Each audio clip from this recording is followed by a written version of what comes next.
আসসালামু আলাইকুম। আজকে আরেকটা নতুন ভিডিও নিয়ে আসলাম। তো আজকের ভিডিওটাই যে ইলহামকে নিয়ে শুরু করলাম। দেখতেই পাচ্ছেন ইলহামকে আমি গোসল করে নিয়ে আসলাম। তারপর ওর চুলগুলো সুন্দর করে আঁচড়ে ওর পছন্দ মতো 2টা ক্লিপ লাগিয়ে দিলাম। আরেক পাশে আরেকটা লাগিয়ে দিতে বলছিল, ওইটাও লাগিয়ে দিলাম। তো কিন্তু সামিয়ার সাথে দুষ্টামি করছিল। আর এই যে গোসল করে সে এখন রাকিব হোসেনের ব্লগ দেখবে। বাচ্চারা একটু রাকিব হোসেনের বেশি ভক্ত হয়, তাই না? আমারও তো ভালো লাগে না, কিন্তু বাচ্চারা দেখে। ওকে টিভিটা ছেড়ে দিয়েছিলাম, ও দেখছিল। আর এই যে আমি রান্নাঘরে চলে আসলাম। চলে এসে এই যে রাইস কুকারে ভাত বসিয়ে দিয়েছিলাম। আর এখানে দেখতে পাচ্ছেন শিং মাছ। আজকে শিং মাছ কাঁচকলা দিয়ে রান্না করব, আর মাছের ডিম দিয়ে আলু ভাজি করব। এসব কিছু সামিয়া আমাকে রেডি করে দিছে। আমার শরীরটা তো তেমন ভালোই থাকে না। তারপর আমি ওকে কিছু কাজে সাহায্য করি। সব কাজ ওরা একা করতে দিই না, ছোটো মানুষ কষ্ট হবে। আর তারপর আমি এই যে ভাজিটা করছি, ভাত রান্না করছি। আর এদিকে দেখেন আমার গ্যাস শেষ হয়ে গেছে, আমি আর কিছু রান্না করতে পারি নাই। শিং মাছ বসাইছিলাম, তরকারিটা পুরোপুরি হয় নাই। কষানোর ওর পানি দেওয়ার পরেই একদম গ্যাসটা শেষ হয়ে গেছে। আর দুপুর টাইমে এখন দোকান খোলাও নেই, সালমানের বাবাও বাসায় নেই। তারপর আর কি, পেট তো আর মানবে না যে আমাদের যে গ্যাস শেষ হয়েছে, পেট কি আর বুঝে বলেন? ক্ষুধা তো পাইছে, খেতে হবে। আর আজকে ছিল আশুরার দিন। তো আজকে আমার হাজব্যান্ড আর সালমান আর ওর বাবা দুজনেই রোজা ছিল, কিন্তু আমরা রোজা রাখতে পারিনি, আমি আর সামিয়া। না, আমার শরীর তো অসুস্থ হয়েছে, আমি অন্য একটা প্রবলেমের কারণে রাখতে পারিনি।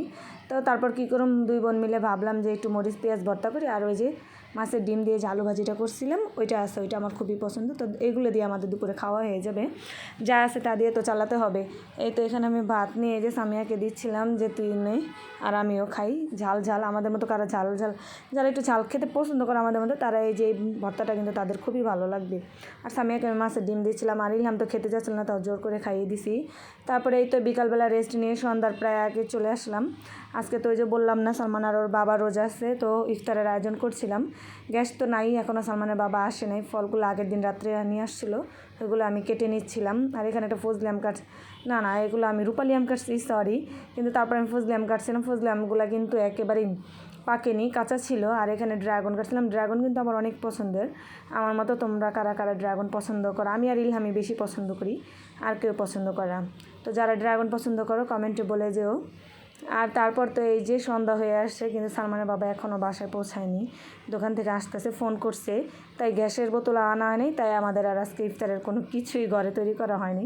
বাইরে থেকে হালকা পাতলা কিছু কিনে আনবো, আর এই ফল আছে, শরবত, এগুলো দিয়েই হয়ে যাবে।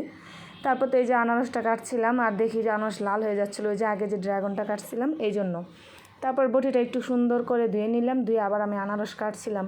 তবে আনারস দেখে আমার যে কী খেতে ইচ্ছে করছিল জানেন না, হয়তো বলতে পারেন কেন আপনি কি কখনো খান নাই? না, হ্যাঁ আমি খাইছি, তবে এখন আমি অসুস্থ, ডাক্তার আমাকে বলছে আনারস আর পেঁপে খেতে না। তারপরে আমি পেঁপেটা খাইছিলাম। কোরবানিতে যখন বাবার বাড়ি গিয়েছিলাম, তখন গাছের একটা পাকা পেঁপে ছিল, ওইটা আমি খেয়েছিলাম 2-1 পিস, কিছু হয়নি আল্লাহর রহমতে। কিন্তু আনারসটা তারপর আমি ভয়েতে খাই না, আর খাবো না। ভাবছি পরে খেতে পারবো, সমস্যা নেই, যখন আমি ঠিক হয়ে যাবে তখন ঠিকই খেতে পারবো। এই তো সব কিছু আমি কেটে নিচ্ছিলাম, এর মধ্যে সালমানের বাবা চলে আসছে। আর এই যে দেখতে পাচ্ছেন একটা ফল আমার হাতে ছোট, তো যারা চিনেন তারা বলবেন যে এটা কী ফল, কিন্তু আমি তারপর নামটা বলে দিই, এটা হচ্ছে কাউ। আপনারা কি বলেন আপনাদের আঞ্চলিক ভাষায় বলবেন, এটা আমাদের দেশে কাউই বলে। আর কাউটা আমার অনেক পছন্দ, বলছিলাম যে দেখলে নিয়ে আসতে, আর আজকে পাইছে, আমার জন্য নিয়ে আসছিলো। আর এখানে আমি কাউটা কেটে এই যে বের করে নিয়েছিলাম ভিতর থেকে। আর এটা দেখে বোঝাই যাচ্ছে যে তেমন একটা পাকেনি, যদি পাকতো তাহলে অনেক সুন্দর করে ওঠানো যেত, আর কালারটা অনেক সুন্দর আসতো। তারপরে এই তো সামিয়াকে বলছিলাম যে সালমানের বাবা নিয়ে আসছিলো, যে কী বলে এটাকে, যে স্লাইন, হ্যাঁ স্লাইনটা আছে না, ওই স্লাইন, টেস্টি স্লাইন, যে ওই স্লাইনগুলো গুলিয়ে নিতে, ও গুলিয়ে নিচ্ছিলো। তারপর তো আমরা সবাই একসাথে ইফতার খেতে বসে গেলাম। আজানের সময় হয়ে গেছে, সালমানের বাবা তো আসে বাসায়, একসাথে সবাই যে আমরা রোজানা রাখছি কি ইফতার খাওয়া ভালো, একসাথে সবাই মিলে ইফতার খাচ্ছিলাম। বাইরে থেকে আলুর চপ বেগুনি কিনে নিয়ে আসছিলো সালমানকে দিয়ে। তারপরে ইফতার খাওয়ার পর ওর বাবা একটা সুন্দর কাঁঠাল নিয়ে আসছিলো রাত্রে, ওই কাঁঠালটা আমরা খাবো একটু পর ভেঙে। তার আগে মুড়ি ভর্তা মাখছিল, মুড়ি ভর্তা মাখা খেলাম।